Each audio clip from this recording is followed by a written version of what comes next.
The Bitcoin, Ethereum, and Blockchain Super Conference is coming to Dallas, Texas, February 16, 17, and 18 in 2018. If you know of a better way to get the latest insider knowledge about crypto, to hear directly from the top minds in this field, to interact personally with 800 fellow crypto lovers, hodlers, investors, miners, traders, developers, and founders, then I'd like to hear about it. If you don't, then you don't want to miss out. Register today for the Bitcoin, Ethereum, and Blockchain Super Conference. Go to bitcoinsuperconference.com and register today as a super early bird to get the lowest rates on tickets and hotel rooms. That's bitcoinsuperconference.com. Welcome to Almost Here, Round the Corner Future Technology podcast with Richard Jacobs. Future technologies poised to transform our lives for better or worse are the focus of this podcast. Almost Here means these technologies are now here and starting to be used, or just around the corner, from Bitcoin to artificial intelligence, 3D printing, blockchain, virtual reality, and more. Hi, this is Richard Jacobs with Future Tech Podcast. My guest today is Tae-Lim, CEO and founder of Gluwa, Gluwa.com. Tay, how are you doing today? Hi, Rosian. How are you? Oh, good. Yeah, so let's jump right in. Tell me about Gluwa. What do you guys do? Right. So Gluwa is basically a connection between a fiat currency ecosystem to a cryptocurrency ecosystem. So using a repurchase agreement, in financial term, we usually refer to as a repo. We create a side chain on top of Bitcoin blockchain and let people use cryptocurrency, in this case, which is Bitcoin, and fixed exchange rate. So within the ecosystem, if you put $1 in, you get $1 out, so you don't have to worry about the volatility. So, all right. So, how do you not worry about the volatility? What mechanisms do you guys have in place to counteract that? Right. So we have on the one side, we have an investor who is willing to invest cryptocurrency to our system. We get the investment and we lend it back to our users. So let's say I get one Bitcoin for $6,000 today, and what I promise to the investor is after a year, I will return one Bitcoin back to you with interest on top of it. And since we don't own the Bitcoin we're using, we don't have to worry about the volatility, and that's passed on to our users. So I could see in a rising market, if you buy ahead, great, no problem. Mm-hmm. But what do you do if things go down? Like, a month or so ago, Bitcoin went down from, mid 4,000s down to like 3,200. Did that put the hurt on you guys? What did you guys do? No, so we borrow the Bitcoin. We don't buy the Bitcoin. So that's what makes a difference. So the volatility, if the Bitcoin price goes up, our investor who owns the Bitcoin will take the gain, not us. And if the Bitcoin price goes down, our investor will take the loss, not us. So your customers are buying the Bitcoin from you? Yes, they are. So they're essentially buying a repo. So the Bitcoin they're borrowing from us, our customers are borrowing from us. They are agreed to sell it back at the rate that we gave them. Okay, so you lock in. So you're hedging and you lock in the profit. Okay. Right. Makes sense. Right. So we're connecting the Bitcoin or other cryptocurrency investor with people who wants to use Bitcoin, but not necessarily wants to invest in Bitcoin. What would they use the Bitcoin, by borrowing it, what would they use it for? Like margin trading or, No,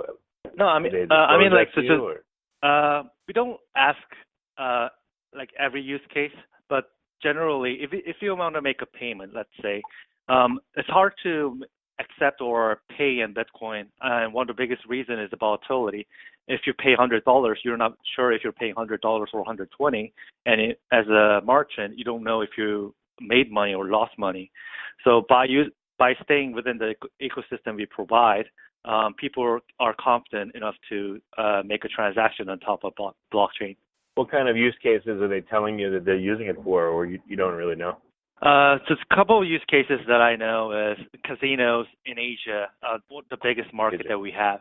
Oh, so people are borrowing to bet in casinos, and then they're, if they have winnings, they're paying back their loans? Right. So usually the casinos in Asia operate across border. So people actually fly over to other countries to play, and that means they had to move a lot of money in some cases frequently, and that's a hassle for them. So we provide service for them.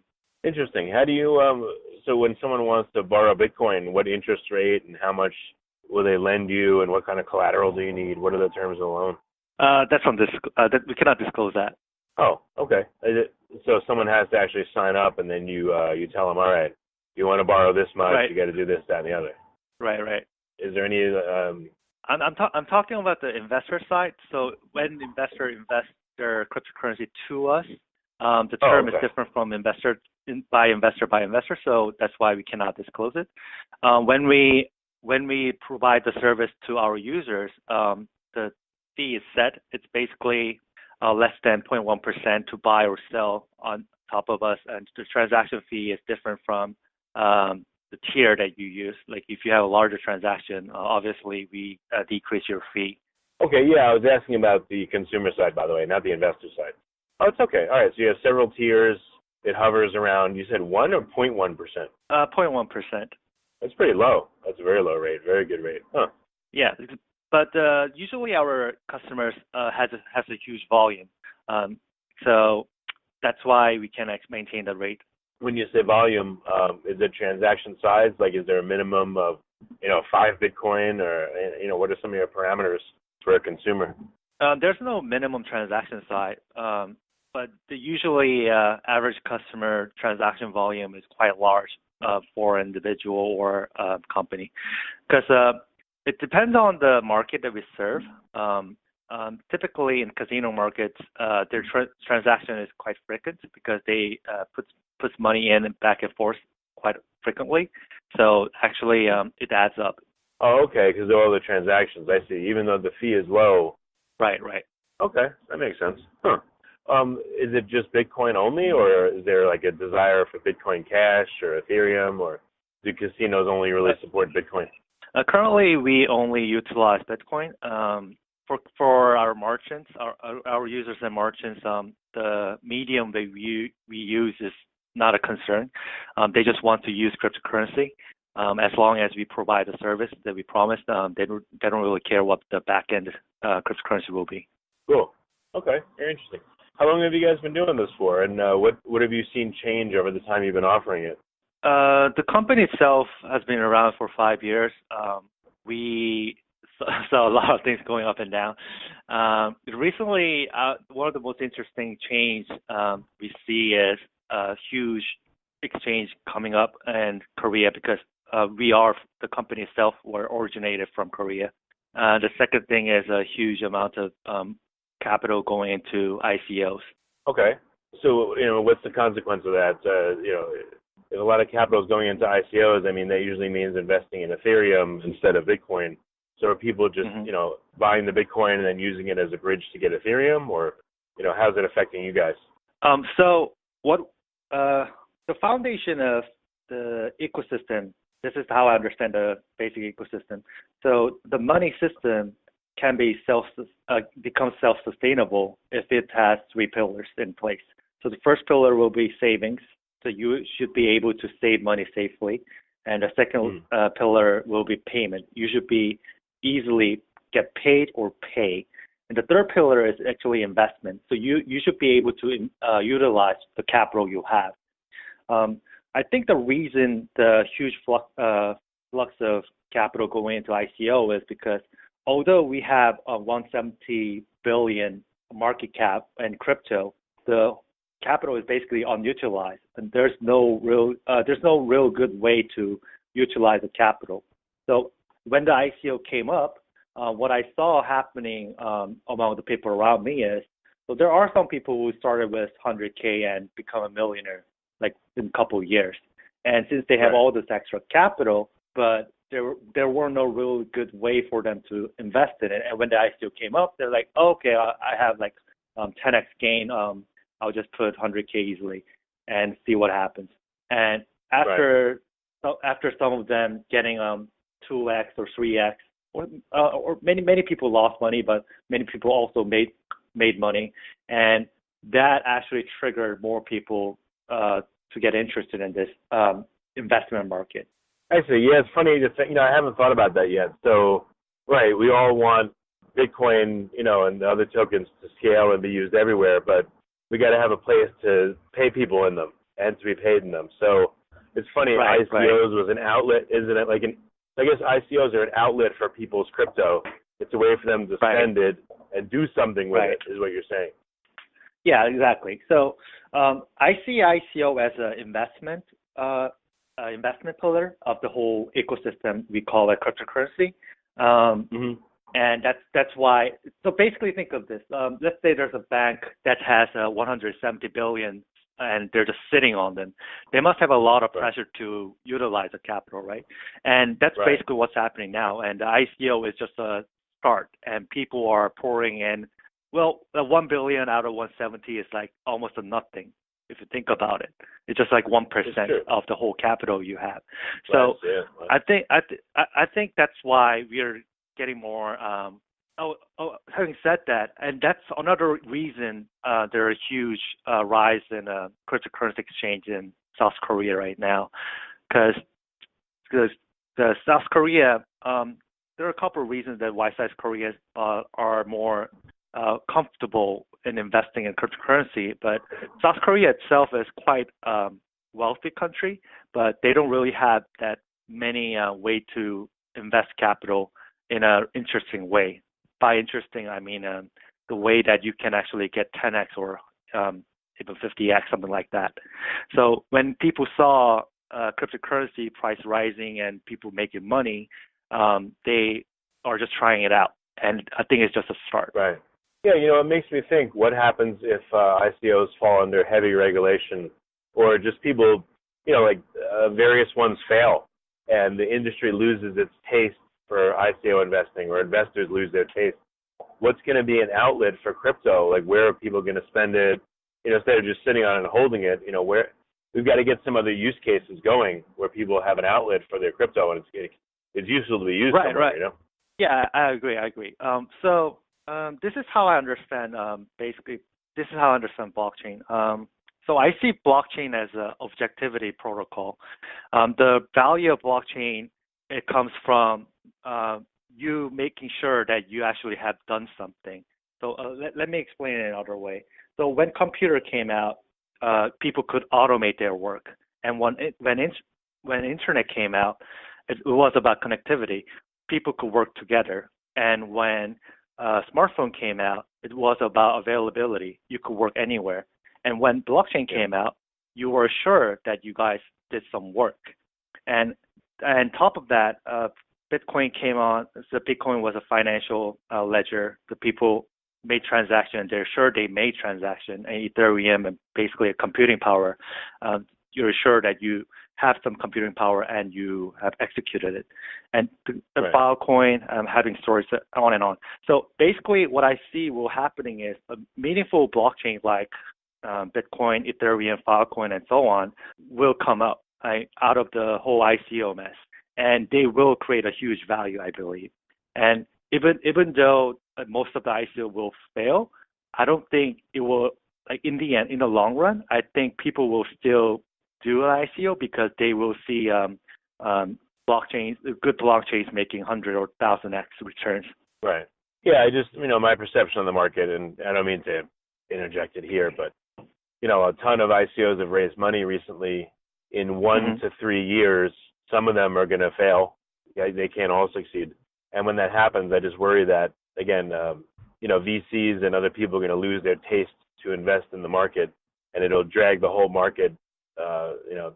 It'll slow it down. It may really hurt it, but it'll change the market big time. So I worry about that happening in the future. And all these companies with these great ideas, they really have to get real customers and make real money to survive. And not all of them will do that. They can't. It's not possible. So. Right. Oh, I agree.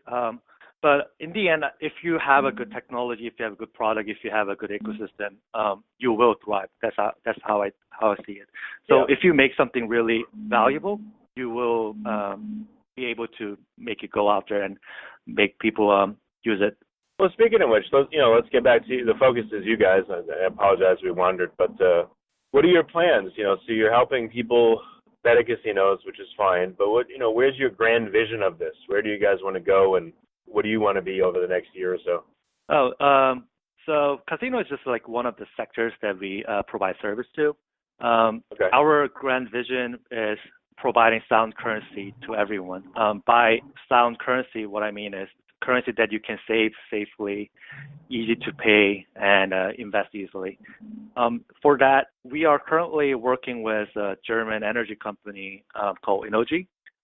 We created our new blockchain called Credit Coin Network, which is basically a blockchain that lets you invest or fundraise peer-to-peer.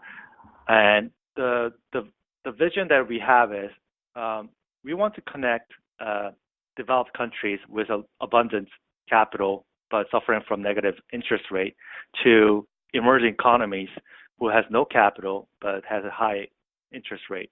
So we already have companies willing to use the service and then use the blockchain, and we will see it running in couple of months from now on.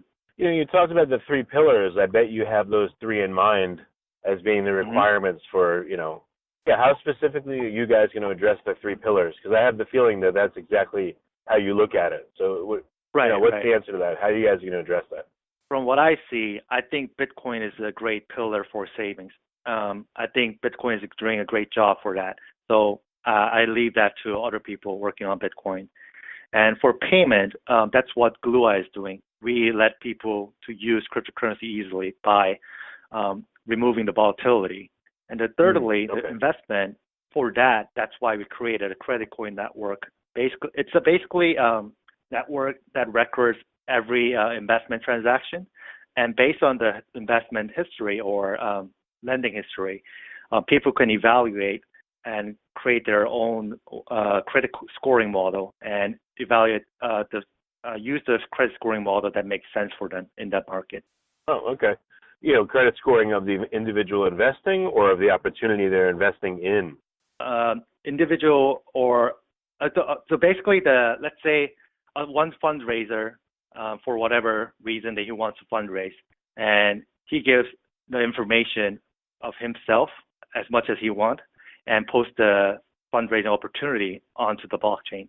And based on the opportunity and based on his transaction history on the credit coin network, people can evaluate and see how safe investment that is and if it makes sense for them to actually invest in such opportunity. Okay. Well, very good. In terms of the payments, so you're going to take away the volatility. You are. That's great. What else is needed to make payments work? I mean, what about companies like BitPay that, have a debit card you can load up with Bitcoin and use? What else would help payments be ubiquitous and easy?